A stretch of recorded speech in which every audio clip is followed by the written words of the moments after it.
तो लीजिए सुनिए शुभदा उपन्यास का छठा छठा तथा अंतिम अध्याय। इसके पहले के अध्याय आपको हमारी प्लेलिस्ट से मिल जाएंगे। लिंक आपको एंड स्क्रीन तथा डिस्क्रिप्शन बॉक्स में मिल जाएगा, आप वहां जाके चेक कर सकते हैं।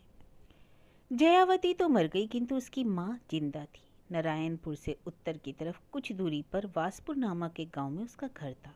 वहीं जयावती और उसकी माँ रहा करती। उन माँ बेटी के भोजन वस्त्र की व्यवस्था किस उद्यम से हो जाया करती थी, यह तो वे ही जानती थी और जानते थे वासपुर के दो चार कुत्सित आचरण के लोग, परंतु यह जानने में से क्या लाभ।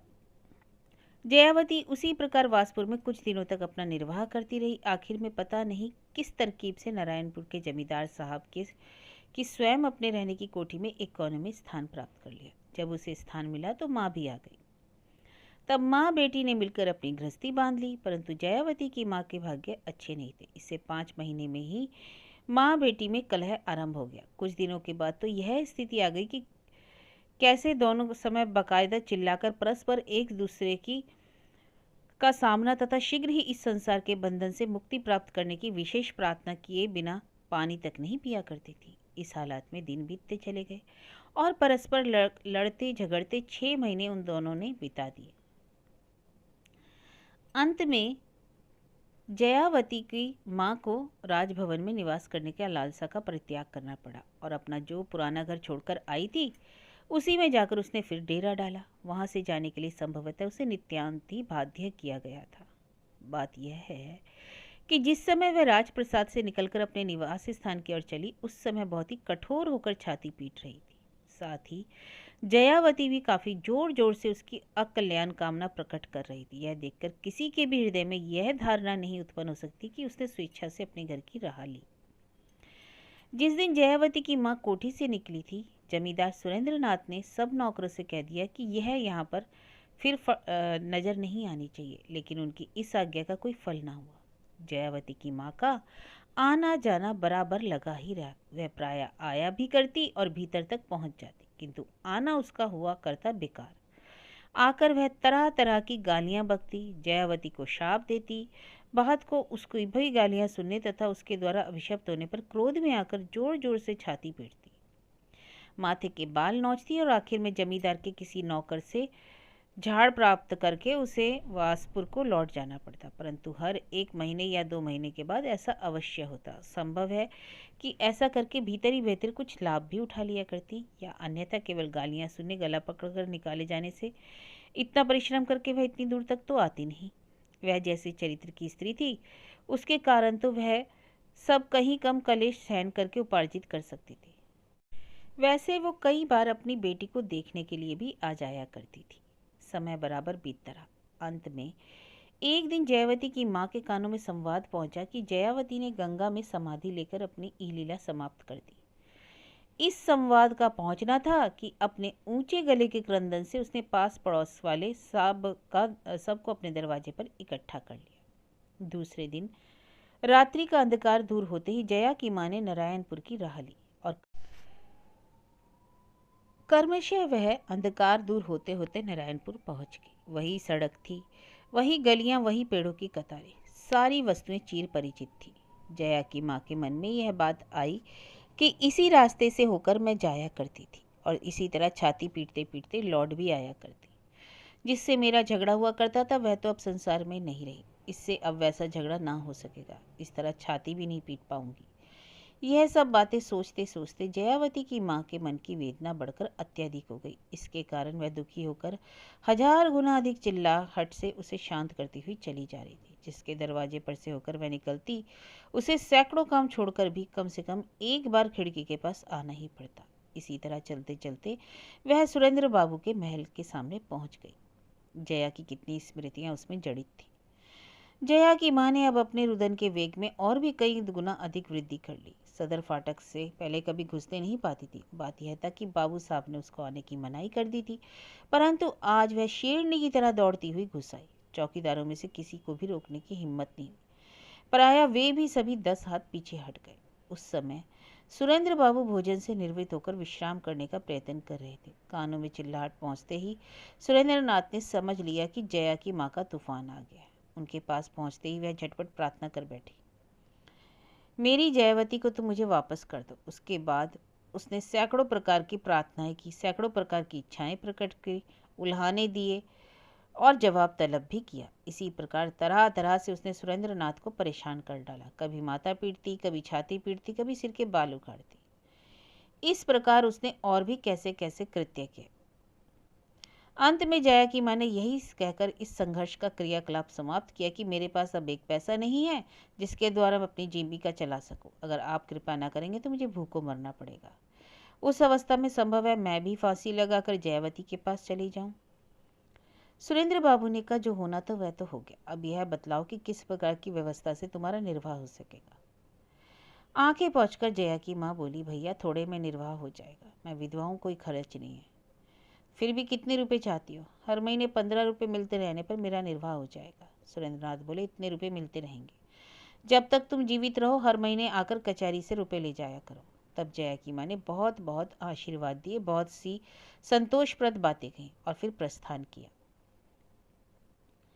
सुरेंद्रनाथ से विदा लेकर जया की माँ सीधे घर की ओर चली। जयावती के स्थान पर अधिकार करने वाली युवती का हाल सुनकर वृद्धा के मन में एक बारगी जो उत्तेजना का भाव उत्पन्न हुआ, उससे उस बात का ध्यान रहा कि मैं कैसे स्थान पे हूँ और जिस प्रकार आचरण करने जा रही हूँ उसके लिए उपयुक्त हूँ या नहीं। उस युवती को तरह तरह की गालियां देने लगी, साथ ही उसे जी भरकर कोसने भी लगी और फिर क्रंदन की ध्वनि भी धीरे धीरे बढ़ने लगी और अदम्य उत्साह से नवीनता लाकर वह माथा भी पीटने लगी, सिर के बाल भी नोचने लगी। बेचारी दासी अभी नई नई आई थी, वह भी डर के मारे पीछे होकर बोली। उसने उससे पूछा, कहाँ है वो?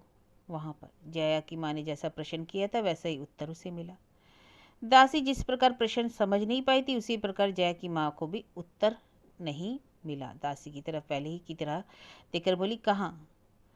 दासी ने उंगली हिलाकर एक बार इच्छा अनुसार किसी दिशा की ओर संकेत कर दिया, वहां। जया की माँ सीढ़ी ऊपर चढ़कर आ गई, घूम घूम कर कमरा देखने लगी।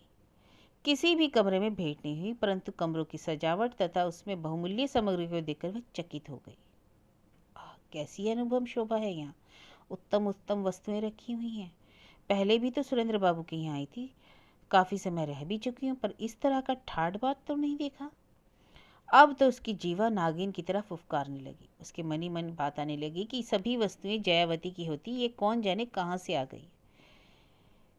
इसी प्रकार तर्क वितर्क करते करते एक स्त्री दिखाई पड़ी। जया की माँ ने उस स्त्री को पीछे से देखा।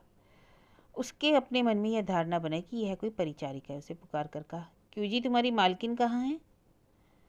अस्वाभाविक कठोर वचन सुनकर उस स्त्री ने घूम कर देखा। जया की माँ ने देखा कि वह बहुत साधारण वस्त्र पहने है, शरीर पर नाम मात्र के आभूषण भी नहीं है, लेकिन मुख देखकर वह ठमक कर खड़ी हो गई। उसका कर्कश कंठ स्वर भी नरम हो गया। बोली, तुम कौन हो जी? मैं यहीं रहती हूँ, आप बैठिए। जया की माँ, कितने दिनों से तुम आई हो यहाँ? 1 महीने से अधिक नहीं। तुम्हारी मालकिन का है, शायद तुम उन्हीं के साथ आई हो। क्यों, आपको उनसे कुछ काम है क्या? काम तो बहुत है, आज मैं उसे उस डायन का सर चबाकर जाए बिना नहीं रहूंगी। यह बात कहते कहते फिर उसका पहले जैसा भाव हो गया, वही रूखी रूखी मुख की कांति। तुम जानती हो कौन हूँ मैं जयावती की माँ हूँ। मुझे देश भर के लोग जानते हैं और आज मैं उस डायन को खाऊंगी। वह स्त्री सांस बंद किए हुए अलौकिक लीला देखने लगी। मैं तुझे खाऊंगी, छाती पीटती हुई भागी, मैं तुझे खाऊंगी। माँ काली के चरणों में तेरा बलिदान दूंगी, तेरे हृदय का रक्त अर्पित करूंगी। जिस लक्ष्य करके वह सब कांड किए जा रही थी वह तो सामने ही बैठी थी, लेकिन जया की माँ को यह पता नहीं था। अगर वह जान पाती तो कदाचित उस दिन कोई अनहोनी बात होकर रहती। पास जाकर मालती ने उसका हाथ पकड़ लिया, धीरे धीरे बोली, शांत हो। मैं क्यों शांत हूँ? तू अभागी यह बात कहने वाली कौन होती है? मालती समझ गई कि अगर कमरे में इतना मोटा गालीचा न बिछा होता तो आज जया की माँ समूचा माथा लेकर घर न लौट पाती। बोली, आज वे यहाँ नहीं है। नहीं है? लेकिन मैं एक पग भी नहीं हटूंगी उसे देखे बिना, उसे खाकर ही रहूंगी। मुस्कुराती हुई मालती बोली, जाइएगा क्यों, आराम से यहीं रहिए, लेकिन देर बहुत अधिक हो गई है। खाना पीना तो अभी तक कुछ हुआ नहीं होगा। खाना पीना? यह सब तो तभी एकदम करूंगी ना। आह, पुत्री शोक में माता के हृदय की अवस्था कैसी हो गई है। तुम ही जरा कुछ सोच कर देखो बेटी। जया की माँ अब कुछ नरम पड़ी। मालती, यह क्या आप कहेंगी? तब समझूंगी ना, लेकिन अब आप कर ही क्या सकती हैं, मुँह में जरा सा अन्न डालना तो पड़ेगा। अब यह पापी पेट क्या मानता है? हाँ बेटा, यह बात तो सच है, इसी से तो कहती हूँ यहीं कोई व्यवस्था कर दूँ। कर दोगी तो अच्छा होगा। आह जया दीदी, कितनी चर्चा किया करती थी आपकी। जया की माँ, मेरी चर्चा? मेरी बेटी को देखा है तूने? हाँ, कितने दिन तक साथ साथ रही हम दोनों, देखा है मैंने। तू शायद उसके साथ थी। हाँ, वे मुझे मेरे निवास स्थान से यहाँ लिवा लाई, मुझसे ज़्यादा आपकी चर्चा किया करती थी। ऐसा तो करती ही हुई होगी, स्वभाव भी तो उसका बहुत अच्छा था। शायद चुड़ैल ने बाबू साहब को कोई वैसी दवा दे दी जिससे वे उस पर मुग्ध हो उठे, जया की माँ ने कहा। मालती, सुनती तो मैं भी हूँ, किंतु आज से उसकी यह सारी धोखेबाजी मिट्टी में मिला दूंगी। मालती, अच्छा तो ठीक है, जैसी है वह चुड़ैल, उसे वैसा ही पाठ पढ़ा देना ना तब। जया की माँ, अच्छा जंतर मंतर भी क्यों जानती है वह चुड़ैल? सुनती तो हूँ, कामाख्या से सीख कर आई है। जया की माँ, कब तक आएगी? दोपहर तक आएगी। खिड़की से ताककर जया की माँ ने बाहर की तरफ देखा। उसे मालूम हुआ दोपहर होने में अब अधिक देर नहीं। इससे जरा इधर उधर करके बोली, आज तो मुझे बहुत काम करने, इससे समय जा रही हूँ, कल आऊँगी। यह कहकर जयावती की माँ उठकर खड़ी हो गई। नहीं नहीं, आज यहाँ पर खा पी लो तब जाना। तब जा, झटपट ले आ बेटी। अच्छा तेरा नाम क्या है? मेरा नाम मालती है। आह, कितना मधुर नाम है। अब नीचे जाकर जया की माँ ने झटपट कुछ खा लिया। जानती मालती तो पास में बैठी हुई थी, वह देखकर वृद्धा निश्चिंत होकर भोजन नहीं कर रही है। मालती, एक बात अभी आपको बतलानी है, जया दीदी से मैंने 10 रुपये उधार लिए थे, वे तो अब नहीं है, आप मुझसे लेकर के ऋण मुक्त कर दीजिए। जया की माँ को यह बात समझ नहीं आई, बोली क्या करूँ? ये 10 रुपये आप ले लें। मुझे दोगी तुम? हाँ। 10 रुपये लाकर मालती ने जया के हाथ में रख दिए। जया की माँ देर तक मालती का मुंह देखती रही, याद करके धीरे धीरे बोली, तुम निस्संदेह किसी भले घर की लड़की हो। नहीं, मैं तो दुखिया हूँ। अच्छा, आप कल आओगी? हाँ आऊँगी। तो क्या अपनी मालकिन से तुम्हारी चर्चा कर दूँ आज? हाँ। नहीं नहीं, अभी मेरी चर्चा करने की आवश्यकता नहीं, बहुत ही खिन्न भाव से जया की माँ ने कहा। तो अब मैं चलती हूँ, कभी कभार तुम्हारे पास आती रहूँगी। मालती ने कहा, अच्छी बात है। यह सब बातें सुनकर सुरेंद्र नाथ हंसे और बोले, तुमसे खूब झगड़ा हो गया? मालती बोली, झगड़ा क्यों होने लगा, अभी तो खूब मेल हो गया। लेकिन अपनी कन्या के साथ तो उनकी बनती नहीं थी, हमेशा झगड़ा होता था। मालती, यह तो मैंने सुना है। किस तरह? मानसिक वेदना के कारण। उसने स्वयं कुछ कुछ बतलाया, परंतु उसकी वेदना का कारण क्या है यह मालती ने खोलकर नहीं बतलाया। सुरेंद्रनाथ, पहले शायद घर में पैर रखते ही तो उसने तुम्हें खूब गालियां दी होंगी। उसने मुझे कुछ नहीं कहा, जिस डाइन को तुम कलकत्ता से लेकर आए हो उसे गालियां दी हैं। तो वह डाइन तो तुम ही हो। मैं क्यों, मैं तो कलकत्ता से नहीं आई। आई कहीं से भी हो, लेकिन हो तो तुम ही। मुझे तो पहचान भी नहीं सकी, उसने सोचा कि मैं कोई दासी हूँ। जरा सा दुख का भाव प्रकट करते हुए सुरेंद्रनाथ बोले, इसके सिवा कोई और क्या समझ सकता है। इसी के कारण तो आज रक्षा हुई, नहीं तो वह मुझे आज जीता ना छोड़ती। तो क्या मार डालती? मालूम तो यही पड़ता है। सुरेंद्रनाथ, तो फिर मैंने कह दिया कि वह चुड़ैल आज यहाँ नहीं है, कल आएगी। बोली, आने पर उसे खाऊंगी। सुरेंद्रनाथ फिर हंसने लगे। अच्छा छोड़ो इन सब बातों को, आओ तुम मेरे पास थोड़ी देर बैठो। मालती ने आज्ञा का पालन किया। उसके दोनों हाथ पकड़कर सुरेंद्रनाथ ने कहा, मालती, और कितने दिन इस तरह व्यतीत करने होंगे? इस तरह का हाल तो अच्छी आंखों से नहीं देखा जाता। मुंह दबाकर हंसती हुई मालती बोली, आभूषण पहनने से क्या सुंदरता बढ़ जाएगी? सुरेंद्रनाथ, तुम्हारे सौंदर्य की सीमा नहीं, जो पास है उसे कोई बढ़ाएगा कैसे? कम से कम मेरी तृप्ति के लिए गहने पहनने होंगे। हाँ पहन सकती हूँ, पहले ये बतलाओ कि मुझे गहने पहनाने का तुम्हें शौक क्यों है? अगर मैं बतला दूँ तो बात तो तुम्हारे मन को दुख ना होगा? बिल्कुल नहीं, बतलाता हूँ, सुनो। तुम्हारी यह आभरणहीन मूर्ति बहुत ज्योतिर्मय है, तुम्हारे पास बैठा रहता हूँ, किंतु मुझे ऐसा जान पड़ता है कि एक अज्ञात भय का एक क्षण के लिए मेरा पीछा छोड़कर नहीं हटता। इसलिए मुझे ऐसा सुख नहीं मिलता, तुम्हें अलंकार पहनाकर तुम्हारे तेज को कुछ मंद करना चाहता हूँ। मालती ने चुपचाप अपने सारे अंगों पर निगाह दौड़ाई। कमरे में एक बड़ा सा आईना टंगा था, उसमें उसका सारा का सारा शरीर प्रफुल्लित हो उठा। उसे भी देखा उसने महसूस किया, शायद यथार्थ ही मेरे शरीर का वर्ण बहुत ही उज्ज्वल है, बहुत ही ज्योतिर्मय। विस्मय और आनंद के कारण मालती ने आंखें मूंद ली। दूसरे दिन ठीक संध्या होने के बाद ही सुरेंद्रनाथ ने नटवर मोहन के वेश में मालती के मंदिर में दर्शन किया। गले में उनके फूलों के कई एक हार पड़े हुए थे और सब एक साथ जुड़कर इस तरह जान पड़ रहे थे मानो बेला, चमेली, जूही, इंद्रबेला, कितने ही फूलों की खूब मोटी सी माला बनाई गई है। एक हाथ में वे फूल का एक तोड़ा लिए हुए और दूसरे में मखमल का बड़ा हुआ बढ़िया सा बक्स पीताम्बर धारण के, पैरों में मखमली जूते पहने, झूमते झूमते मालती के सामने आकर खड़े हुए। मालती बोली, आज ये कैसा रूप धारण किया है? तुम्हें बतलाओ कैसा रूप है? नहीं बतला सकती। सुरेंद्रनाथ बोले, पूजा करना आता है तुम्हें? हाँ आता है। तो तुम्हारे घर में चंदन है? थोड़ा सा चंदन घिस कर लाओ, माथे से लगा दो, आज मेरा विवाह है। मालती, किसके साथ? मैं जो कुछ कह रहा हूँ पहले करो, बात को मालूम हो जाएगा। मालती नीचे गई, चंदन घिस कर ले आई और सुरेंद्र के नाथ के माथे पर लगा दिया। बोली, अब बताओ। मालती, क्या तुम अब भी नहीं समझ सकी? अब सुरेंद्रनाथ अपने गले में से एक एक माला निकालकर मालती को पहनाने लगे और फिर उन्होंने मखमल से मढ़ा हुआ बक्सा खोला। उसमें नाना प्रकार के जड़ाऊ आभूषण निकालकर उन्होंने मालती को यथास्थान पहनाए। मालती ने वैसे अलंकार जन्म जन्मांतर में भी नहीं देखे थे। विस्मित होकर वह देखती रही। अंत में उसका मुख चुंबन करके सुरेंद्रनाथ बोले, मैंने आज तुम्हारे साथ विवाह कर लिया। आज से तुम मेरी स्त्री हुई। अब तुम कहीं भाग कर नहीं जा सकोगी और जो माला मैंने तुम्हें पहनाई है उसे तुम जन्म जन्मांतर में भी गले से नहीं निकाल सकोगी। आज दोनों ही की आंखों में आंसू आ गए। दोनों के ही मुख से कुछ देर तक बात ना निकल सकी। सुरेंद्रनाथ आंसू पोंछकर बोले, अब घर चलो, अपनी गृहस्थी संभालो। मैं आशीर्वाद देता हूँ कि सदा सुखी रहो। सुरेंद्रनाथ को प्रणाम करके मालती बगल में बैठ गई। आज उसकी आंखों में आंसू कुछ ज़्यादा ही बढ़ गए। मालती, आज क्या तुम्हें माता पिता की याद आ रही है? मालती बोली, हाँ। सुरेंद्रनाथ, मेरी जो इच्छा थी उसकी पूर्ति में तुम स्वयं ही अंतर्निया हो उठी हो। मेरे मन में यह बात है कि इस तरह नहीं रहूँगा मैं। अब जब तुम्हें पा गया हूँ तब खुलकर तुम्हारे साथ विवाह करूँगा और एक बार फिर गृहस्थ बन जाऊँगा। तुम्हारे माता पिता को यहीं ले आऊँगा। अब इस अवस्था में संसार में मुझे चाहे कुछ भी कहे, लेकिन मैं स्वयं सुखी होऊंगा। चलो अब तुम मेरे साथ चलो। मालती बोली, कहाँ? वहीं अपने घर जहाँ मैं रहता हूँ। क्यों, ये क्या मेरा घर नहीं है? तो क्या वहाँ ना चलोगी? नहीं, ठीक है, यही बात मैं भी सोच रहा था।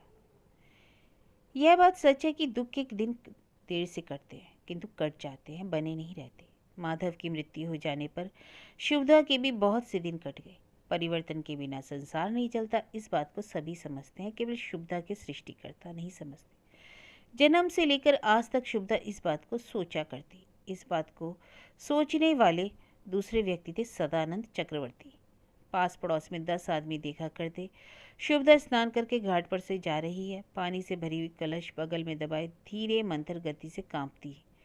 चली जा रही है, घर का कामकाज कर रही है, लेकिन शरीर उसका दिन प्रतिदिन क्षीण होता जा रहा है। विषाद की रेखा एक क्षण के लिए भी उसके मुख से नहीं दूर होती। मोहल्ले की जो बूढ़ी स्त्रियां थी शुभदा की दशा देखकर कहती, अब नहीं बचेगी ये छोकरी।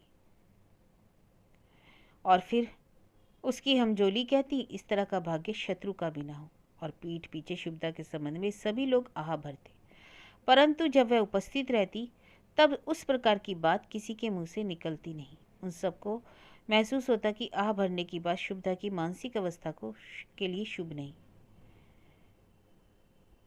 इसलिए शुभदा के सामने कोई कुछ ना कहा करता। स्नान करते समय गंगा तट पर उपद्रव करने का बच्चों का स्वभाव से ही अभ्यास हुआ करता है। वे प्रायः पानी के छींटे फेंका करते हैं। उनके शोरगुल हंसी ठट्टों के कारण घाट पर बैठकर शिवजी की पूजा करने वाली प्रौढ़ाओं मंत्र भूल जाया करती हैं। इसी प्रकार और भी कितने ही उत्पात हो गया करते। लेकिन जिस समय शुभदा बहुत ही शांत भाव से घाट पर पहुंची और एक किनारे पर सबसे दूर अपनी कलसी रखकर नितांत ही अछूत एक नीच जाति की स्त्री के समान पानी में प्रवेश करती, सब जगह का कोलाहल शांत हो जाता। शुभदा हंसना भूल गई थी, दुख का भाव प्रकट करना भूल गई थी। रोने से उसे क्रोध आता, बीती हुई बातों पर विचार करने में लज्जा आती। आजकल घर बिल्कुल सूना हो गया था। छलना ससुराल चली गई थी। रासमणी प्रायः सारे दिन घर में आया ही नहीं करती और हराण मुखर्जी, वे तो आजकल बहुत सीधे साधे हो गए। दोनों समय वे घर आया करते। पहले की तरह कभी 2 आना कभी 4 आना उधार मांग लेते, फिर चले जाते। शुभदा दोपहर में रसोई घर के कच्चे फर्श पर आंचल बिछाकर जब लेटती तब से बराबर पड़ी ही रहती। संध्या होने पर उठती, तब घाट जाती, दीपक जलाती, भोजन बनाती, एक थाल लेकर स्वामी के लिए रख देती, तब सदानंद को भोजन कराती। फिर सवेरा होता, सांझ होती और रात होती। प्रतिदिन की तरह शुभदा आज भी दोपहर के बाद रसोई घर में लेटी हुई थी कि बाहर से एक पुरुष कंठ की आवाज़ आई, माँ जी। शुभदा के कानों में यह आवाज़ गई, लेकिन कुछ बोली नहीं। सोचने लगी, शायद कोई किसी को पुकार रहा है। फिर आवाज़ आई, माँ जी क्या कोई घर में है? बाहर आकर शुभदा बोली, क्या है? मैं डाकिया हूँ, पत्र लाया। शुभदा बड़े आश्चर्य में पड़ी, सोचने लगी कि चिट्ठी कौन लिखेगा। पास आकर बोली, लाओ।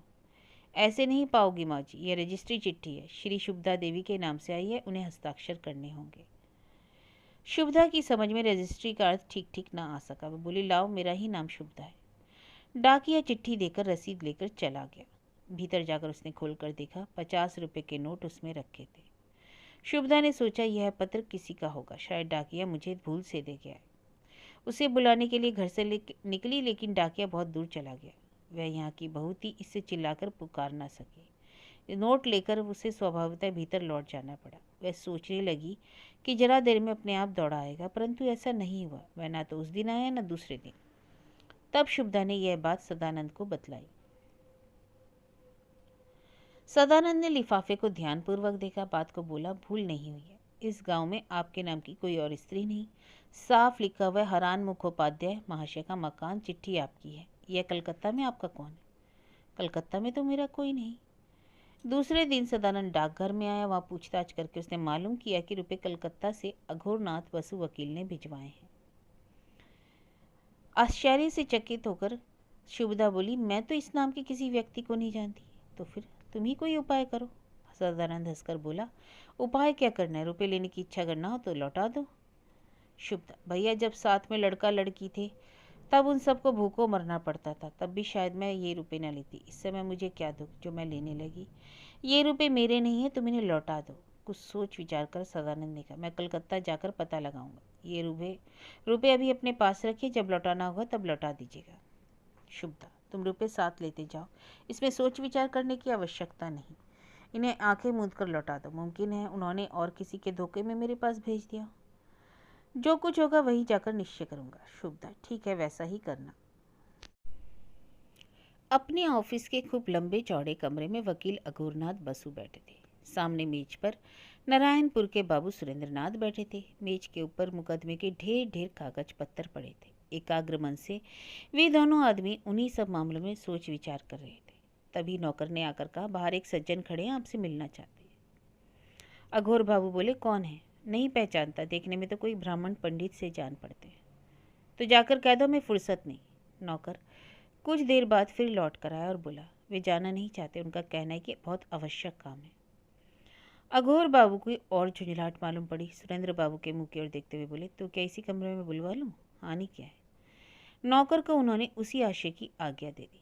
कुछ देर के बाद एक गौर वर्ण का खूब लंबा तगड़ा ब्राह्मण आकर खड़ा हो गया। गले में उसके जनेऊ था, सिर पर चोटी, लेकिन माथे पर तिलक चंदन कुछ नहीं था। वह धोती पहने था, शरीर पर एक अधमैला दुपट्टा डाले था, पैरों में जूते भी नहीं थे और घुटनों तक गर्द जमी थी।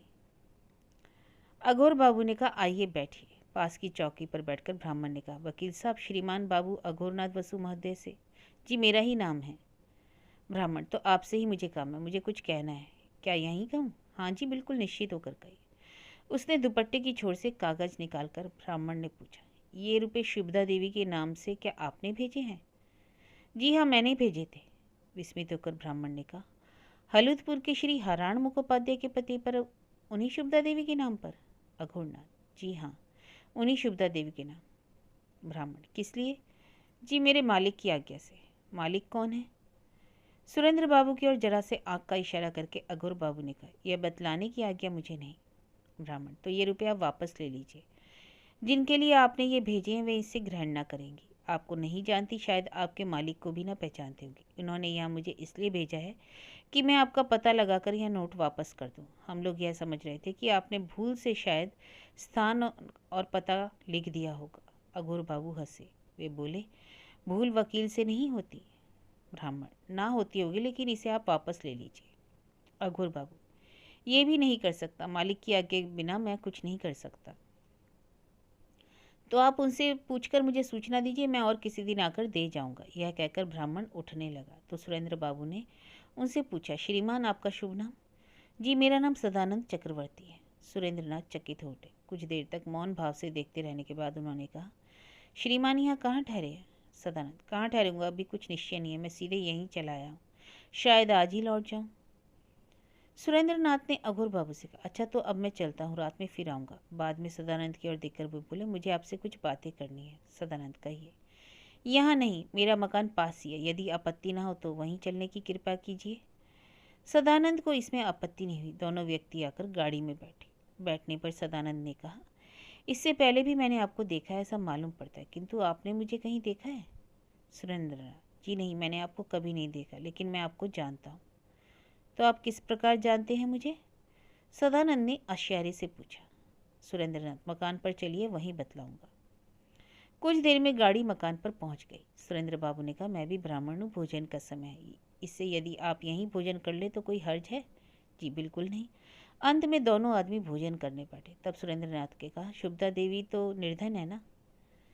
सदानंद, निर्धन तो है, किंतु इसलिए समझ गया, इसलिए वे दान क्यों लेंगे, यही ना? हाँ शायद, विशेषतः ऐसी परिस्थिति में जबकि देने वाले का नाम तक न मालूम हो। सुरेंद्रनाथ, लेकिन इसमें हर्ज क्या है? जिसने दान दिया वह कह रहा है, मुझसे किसी तरह की भूल नहीं हुई, जानबूझकर ही उसने दान दिया है, सुपात्र को ही दान दिया है।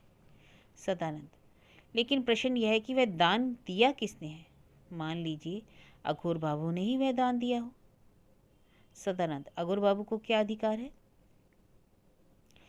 कुछ संकुचित होकर सुरेंद्र बाबू ने कहा, दान करने का तो अधिकार सभी को है। हो सकता है, क्या सभी आदमी वह दान ग्रहण कर सकते हैं? सदानंद ने कहा। सुरेंद्रनाथ, नहीं, सभी आदमी तो नहीं ग्रहण कर सकते, लेकिन जिसका निर्वाह नहीं होता हो। इस बात पर सदानंद को गुस्सा आ गया। वह बोला, इस तरह की शिक्षा ग्रहण किए बिना भी शुभदा देवी का निर्वाह हो जाता है। सुरेंद्रनाथ, आजकल शायद हो जाया करता होगा, लेकिन कुछ दिन पहले तो क्या हो जाया करता था? इस प्रश्न की क्या आवश्यकता है? इसके सिवा यह बात आपको कैसे मालूम हुई? मुझे बहुत सी बातें मालूम है। हारान बाबू नौकरी नहीं करते, इसके विपरीत वे अपव्यय ही किया करते हैं। उनमें कई प्रकार के दोष भी हैं। वे अपने परिवार का पालन भी नहीं करते। दूसरे की सहायता के बिना क्या उनके परिवार के लोगों को खाना कपड़ा चल सकता है? सदानंद अब कुछ दुविधा में पड़ गया, तत्काल कुछ उत्तर न दे सका। सुरेंद्रनाथ फिर बोले, हारान बाबू आजकल क्या करते हैं? कुछ नहीं, मैं समझ गया, तो शायद आपकी ही सहायता से आजकल उनका घर चलता है। सदानंद, भगवान की सहायता से चलता है, मैं तो स्वयं दरिद्र हूँ। सुरेंद्रनाथ, क्या छलना का विवाह हो गया? हाँ हो गया। किसके साथ? सदानंद, हमारे गांव में ही, शारदा चरण राय के साथ। सुरेंद्रनाथ, माधव कैसा है? वह अब जीवित नहीं है, उसे मरे बहुत दिन हो गए। अच्छा, और उनकी बड़ी लड़की आजकल कहाँ पर है? आश्चर्य में आकर सदानंद बोला, वह भी तो जीवित नहीं। जीवित नहीं? मरी कैसे? सदानंद, गंगा जी में डूबकर उसने आत्महत्या कर ली थी। कैसे मालूम हुआ? क्या उसकी लाश मिली? सदानंद, लाश तो नहीं मिली, लेकिन गंगा तट पर उसकी साड़ी मिली थी, इसी से अनुमान होता है उसने आत्महत्या कर ली। सुरेंद्रनाथ, क्या सभी लोगों की यह निश्चित रूप से धारणा हो गई? किसी ने संदेह नहीं किया? कुछ देर तक दोनों आदमी चुप रहे। फिर बात को सुरेंद्रनाथ ने कहा, अच्छा मान लीजिए ये रुपये अगर उसी ने भेजे हों। वह कौन? ललना? सुरेंद्रनाथ, ललना कौन? उसका नाम ललना था? सदानंद, हाँ। अच्छा मान लीजिए उसी ने ये अगर रुपये भेजे हों। जो मर गई उसने? हाँ उसी ने। गंगा तट पर उसकी साड़ी मिली, इससे यह निश्चित रूप से तो नहीं कहा जा सकता कि वह मर गई। यदि वह अभी तक जीवित हो तो ये रुपये उसी ने भेजे हों। सदानंद विहल उठा। कुछ देर तक मुंह नीचा किए सोचता रहा। बात को बोला, नहीं, वह जीवित नहीं है। यदि वह जीवित होती तो पत्र अवश्य लिखती। सुरेंद्रनाथ, पत्र लिखने में अगर उसे लज्जा आती हो? ललना को मैं जानता हूँ, वह कभी इस प्रकार का काम नहीं कर सकती जिसके कारण उसे लज्जा का सामना करना पड़े। सुरेंद्रनाथ, वह मरी नहीं, जीवित है। उसी ने रुपए भेजे हैं और प्रतिमास भेजती रहेगी। आपका शुभ नाम? सुरेंद्रनाथ राय। आपका निवास? नारायणपुर। सदानंद, हरान बाबू के संबंध में इतनी बातें आपको कैसे मालूम हुई? सुरेंद्रनाथ, ललना ने बतलाई। ललना ने? वह तो मर गई। नहीं, वह नहीं मरी और सुखपूर्वक जीवन व्यतीत कर रही है, तो शायद स्वर्ग में होगी। इतना कहकर सदानंद उठकर खड़ा हुआ और बाहर जाकर तेजी से चला गया। सुरेंद्र बाबू चिल्ला उठे, थोड़ा सा ठहरिए, मैं अभी आता हूँ, दो बातें और कहनी है। ललना से अगर मुलाकात हो तो कहना सदा भैया ने उसे बहुत आशीर्वाद दिया है, और उसकी माँ से कहिएगा हाँ स्वर्ग चली गई है। सदानंद धीरे धीरे चला गया। वह फिर नहीं लौटा। उसके चले जाने पर सुरेंद्रनाथ बड़ी देर तक मुंह बंद किए निस्तब्ध बैठे रहे। कुछ दिन पहले यदि इस तरह की घटना हुई होती तो शायद हंसते, लेकिन आज उनकी आंखों में आंसू आ गए। इतने में बाहर से पुकार कर नौकर ने पूछा, बाबू साहब गाड़ी तैयार की जाए? हाँ तैयार करो। चीची, इस प्रकार का भी जहर मनुष्य अपनी इच्छा से खाता है? बहुत रात हो गई थी। मालती अपने कमरे में बैठी सीता वनवास पढ़ रही थी और बहुत रो चुकी और आंखें भी पहुंच चुकी थी। उसी समय बाहर द्वार पर खड़े होकर मोटी आवाज में किसी ने पुकारा, ललना। मालती कांप उठी। हाथ में जो सीता वनवास नामक पुस्तक थी वह गिर पड़ी। ललना। मालती का अंतस्थल तक कांप उठा। क्षीण कंठ से बोली, कौन है? अब हंसते हंसते भीतर प्रवेश करके सुरेंद्रनाथ ने फिर पुकारा, ललना तुम हो? हाँ मैं हूँ। आज तुम्हारा भेद खुल गया। तुमने अपना असली नाम क्यों छिपाया? कहाँ? फिर झूठ बोल रही हो। मैं सब सुना आया हूँ। तुम पहले ललना थी, अब मालती बन बैठी हो। कहाँ सुना? कलकत्ते में तो मुझे कोई नहीं जानता। सुरेंद्रनाथ, यह तो ठीक है, कलकत्ते में तुम्हें कोई नहीं जानता, लेकिन जो जानता है वह हलुदपुर से आया था। कौन आया था? तुम्हारे सदा भाई आए थे, वही नोट लौटाने के लिए अघोर बाबू के पास। नोट लौटाने? सुरेंद्रनाथ, हाँ। मालती, सदा भाई? हाँ हाँ वही। मालती चुप बैठी रही। बोलती क्यों नहीं हो? कैसे हैं सदा भाई? अच्छी तरह है, और तुम्हारी माँ भी अच्छी तरह है। उनकी हालत अब बुरी नहीं है, इसलिए वे तुम्हारा दान ग्रहण न करेंगी। सदानंद बाबू ने उनकी दशा बदल दी। मालती, मेरा नाम ललना है, यह बात कैसे मालूम हुई तुम्हें? सदानंद ने बताया। वे सब यही समझते हैं कि तुमने जल में डूबकर आत्महत्या कर ली। मालती ने एक लंबी सांस ली। सुरेंद्रनाथ, लेकिन मैंने बतला दिया कि तुम जीवित हो और सुख से हो। क्यों बतलाया? तो क्या झूठ बोलता? तुम जीवित भी हो और जहाँ तक समझता हूँ सुखी भी हो। क्या सुख में नहीं हो तुम? मालती, हूँ, लेकिन यह बात क्या सदा भाई ने पूछी थी? नहीं, मैंने स्वेच्छा से बतलाया, और तुम्हारी माँ से भी बतलाने को कह दिया। मालती, मैंने ही रुपए भेजे हैं, क्या यह बात भी कह दी तुमने? हाँ कह दी। मालती, तुम मुझे बदनाम कराए। वह पागल आदमी है, यह बात गांव भर में कहता फिरेगा। उन लोगों के लिए जब मैं मर चुकी हूँ तब झमेला खड़ा करके मुझे क्यों जिंदा किया? दुखित भाव से सुरेंद्रनाथ मुस्कुराए। बात को वे बोले, जिसको तुम पागल समझती हो वस्तुतः वह तिल भर भी पागल नहीं है। संभव है किसी समय वह पागल रहा हो, लेकिन उसके वे दिन अब बीत चुके। उसके द्वारा हलुदपुर में तुम कभी जीवित ना हो सकोगी। तुमने जब अपने आप को छिपा रखा है तो वह भी इस बात को प्रकट ना करेगा। तुम्हें यह कैसे मालूम हुआ? सुरेंद्रनाथ, मैंने मालूम कर लिया। जब मैंने उससे तुम्हारी माँ से यह कह देने के लिए कहा कि तुम जीवित हो, वह बोलना ललना कभी लज्जाजनक काम ना करेगी। वह कभी अपने को नहीं छिपाएगी। वह अब जीवित नहीं है, मर गई। मैंने उससे कहा, सदानंद बाबू जरा ठहरिए। उसने कहा, मैं जा रहा हूँ। उससे जब कभी मुलाकात हो तब कहना कि तुम्हारे सदा भाई ने तुम्हें बहुत बहुत आशीर्वाद कहा है। मालती ने, मैंने यह अच्छी तरह अनुभव कर लिया कि जो जहर मैंने खाया है वही जहर उसने भी खाया है। मेरे लिए वह अमृत के रूप में बदल गया और उसके लिए प्राण संहारक सिद्ध हुआ। मालती मुंह नीचा किए बातें सुन रही थी। उसके मन में आ रहा था कि खूब जी भरकर रहूं, लेकिन उसे रोने में लज्जा आ रही थी। और एक शुभ समाचार है, तुम्हारी छलना की शादी हो गई। कहाँ? किसके साथ? उसी गांव में कोई शारदा चरण है, उन्हीं के साथ। मालती समझ गई। उसने मनी मन उसे 1000 बार धन्यवाद दिया। वह बोली, अगर कोई विवाह करेगा तो वही करेगा, मैं जानती थी। सुरेंद्रनाथ, यह कैसे जानती रही तुम? क्या पहले से कुछ बातचीत चल रही थी? मालती, बातचीत नहीं चल रही थी, लेकिन मैंने ही एक बार उससे अनुरोध किया था कि मेरी छलना के साथ विवाह कर लो, लेकिन उस समय वह तैयार नहीं हुआ था। पिता के भय से वह शायद बात नहीं माना था। शायद सदानंद ने उसे राजी कर लिया हो। इधर सदानंद लौट आया। रास्ते में वह बहुत ही अन्यमनस्क होकर चल रहा था। कहीं बाहर से आते देखकर किसी ने उसे पुकार कर पूछा, भाई साहब किधर से, कहाँ गए थे? किंतु मुख से सदानंद ने कुछ नहीं बोला। तब उस आदमी ने सोचा, इस पागल का मन आज प्रसन्न नहीं मालूम पड़ता। रामू मामा नंद हलवाई की दुकान वाले घर की चौखट में पीठ लगाए तंबाकू पी रहे थे। पैरों में धूल लपेटे सदानंद को कहीं से आते देखकर वे भी बोले, ओ सदानंद, 4-5 दिन से तुम्हें देखा नहीं, कहाँ थे? उनकी तरफ मुंह फेरे बिना ही पीछे की तरफ उंगली से इशारा करके सदानंद ने कहा, वहाँ। वहाँ कहाँ? ब्राह्मण पाड़ा में? इतने दिन तक? हाँ। सदानंद तेजी से पैर बढ़ाता हुआ चला गया। रामू मामा भी झुंझलाए। क्या कहता है कुछ समझ में ही नहीं आता। रामू मामा की बात सदानंद के कानों तक पहुंच पाई थी या नहीं, किंतु वह सीधा शुभदा के पास जाकर उपस्थित हुआ। उसके सामने नोट रखकर बोला, कोई पता ही नहीं चला। शुभदा बोली, तो बेकार तुम्हें इतना कष्ट हुआ? सदानंद चुप रहा। शुभदा फिर बोली। तो ये रुपए क्या किए जाए? जैसी आपकी इच्छा हो, अगर आप चाहें तो इन रुपयों को फेंक दे, चाहे तो रख ले। जब कभी पता चलेगा वापस कर दीजिएगा।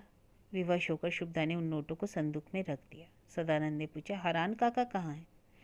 बगल वाले कमरे में हैं, लेटे हुए हैं। कहीं गए नहीं? गए थे, अभी अभी लौट कर आए हैं। उस दिन शाम को बड़े जोर से आंधी आई, पानी भी बरस गया। शुभदा ने सवेरे सवेरे भोजन बना लिया। भोजन वगैरह से निवृत्त होकर हरान बाबू ने कहा, कुछ पैसे दे दो। आज अब कभी कहीं ना जाओ, आसमान पर बादल घिरे हैं। रात में अगर कहीं पानी बरसने लगा तो क्या होगा? तो लौट कर आने में कष्ट होगा। कुछ भी कष्ट ना होगा, आज कई काम है, जाना ही पड़ेगा। काम जो थे शुभदा को मालूम थे, तो भी वह बोली, आज एकादशी है, दीदी की तबीयत खराब है, बेहोश पड़ी हैं। हरान बाबू ने कुछ बातें नहीं सुनी। टेट में पैसे खोसकर, सिर पर छाता लगाकर, हाथ में स्लीपर लेकर, धोती की लौंग खोसकर पानी और कीचड़ में निकल पड़े। और एक लंबी सांस लेकर शुभदा बोली, स्वामी। आखिर में शुभदा का अनुमान ठीक ही निकला। पहर भी रात ना बीत पाई थी कि पानी बरसने लगा। आजकल शुभदा को प्रतिदिन रात में थोड़ा थोड़ा ज्वर आया करता था, लेकिन यह बात किसी से कहना तो दूर, वह अपने आप को भी जानने नहीं देती थी। रात में उसे ठंड देखकर बुखार आता, तभी उसे याद हुआ था। पानी बरसने के साथ ही साथ शुभदा को जाड़ा मालूम पड़ने लगा। हाथ के पास जो भी वस्तु मिली उसको खींचकर वह ओढ़ने लगी। बड़ी रात को कुछ कुछ नींद उसे आई। उस वक्त भी पानी बरस रहा था, लेकिन बहुत कुछ कम भी हो गया था। शुभदा का शरीर बहुत शिथिल हो गया, साथ ही साथ उसे आलस्य भी आ गया। इसी बीच में उसे जान पड़ा मानो कोई दरवाज़ा ठेलकर सांकल को खोलने का प्रयत्न कर रहा है। उसके बाद ही खट से द्वार खुला। कमरे के भीतर का चिराग जल रहा था। शुभदा की आंख खुल गई। उसने ताक कर देखा, एक आदमी कमरे में घुस रहा था। हाथ में वह बांस का एक लठ लिए था। मुंह तथा शरीर के अन्य समस्त अंगों में स्याही पोते हुए था और ऊपर से जरा जरा दूर पर सफ़ेद ठप्पे लगाए था। कांपती हुई शुभदा ने पूछा, कौन है? कौन भीतर घुस रहा है? चुप! इस वज्र के समान गंभीर स्वर ने शुभदा के हृदय में इतना अधिक भय पर कर दिया कि वो आंख खोलने की हिम्मत न हुई। लठ से 2 बार ठक ठक करने के बाद वह आदमी शैया के पास आकर बोला, अपने बक्स की कुंजी दो। गला बहुत मोटा था, भारी था। एकाएक सुनने पर ऐसा जान पड़ता था मानो वह आदमी प्रयत्न करके भारी आवाज में बोल रहा है। शुभदा कुछ नहीं बोली। उस आदमी ने एक बार फिर कमरे के फर्श पर लठ से खट से आवाज करके बोला, कुंजी लाओ, नहीं तो गला घोटकर मार डालूंगा। शुभदा उठकर बैठ गई। तकिए के नीचे से कुंजियों का गुच्छा निकालकर उसने फेंक दिया। वह बोली, मेरे बड़े बक्से में दाहिनी तरफ के खाने में 50 रुपए का नोट है, वही लेना। बाईं तरफ में विश्वनाथ जी का प्रसाद रखा, उसे न छूना। जिस प्रकार शांत भाव से उसने ये सब बातें निकाली, उससे यह नहीं जान पड़ा कि उसे तनिक डर है। चूना और शाही शरीर में पोते हुए आदमी जो आया था, उसने बड़ा बक्सा खोला। बाईं तरफ उसने बिल्कुल हाथ नहीं लगाया। दाहिनी तरफ के खाने से नोट निकालकर अपने टेट में खोस लिया। शुभदा के कहने के अनुसार जिस प्रकार स्वच्छंद रूप से बक्स खोला, दाहिनी तरफ का खाना खोज लिया, उसे मालूम हो रहा था कि यह सब उसका समझा बुझा है। वह आदमी जब जाने लगा, एक लंबी सांस लेकर शुभदा ने आहिस्ता से कहा, शायद नोट में मेरा नाम लिखा हुआ है, नंबर भी पड़ा है, जरा इसे सावधानी से खर्च करना।